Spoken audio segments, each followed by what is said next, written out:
चंदन महापुण्यम पवित्र लंबोदराय सकाय जगद्धिताय नमस्ते।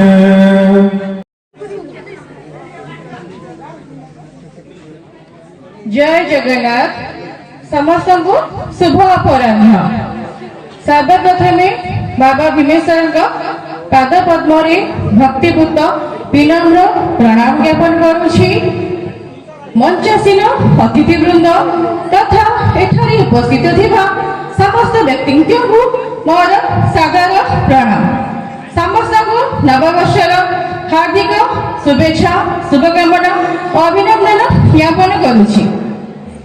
आम विद्यालय वार्षिक पुरस्कार वितरण उत्सव में मो सहकारी शिक्षयित्री गीतांजलि आचार्य अतिथि परिचय पर्व को अग्रसर करुछि। कथारे अछि अतिथि देव भव अर्थात अतिथि हेउछन्ते ईश्वर समान। अतिथि सर्वदा पूजा पाइथांती देवता समान होई स्नेह सरधरे पूजी थाओ आमे जीवन धन्य होई। रेमुणा माटीर सुपुत्र जे कि दीर्घदिन एकाधिक पदवी रही श्रीजुक्त गोविंद चंद्र दास महोदय जहाँ को आज आम मुख्य अतिथि रूपे मंचरे पाई धन्य होइछु।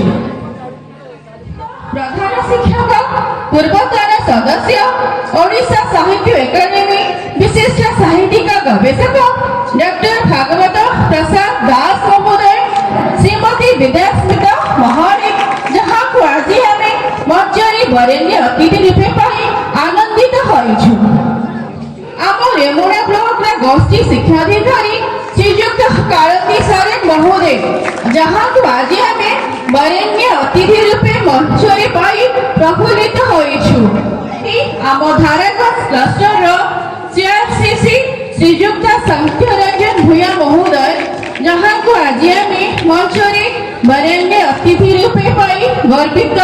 छात्र छात्री उज्जवल भविष्य गढ़िबारे चेष्टित विद्यालय सर्वांगीन उन्नति करने निमंते संकल्पबद्ध एवं आदर्श शिक्षक भाव में पुरस्कृत से हेउछन्ति आम विद्यालय प्रधान शिक्षक श्रीजुक्त संतोष कुमार सेठी महोदय जी कि आज शुभ अवसर मंचरे सभापति रूपे सभा कार्य परिचालना करुछन्ति।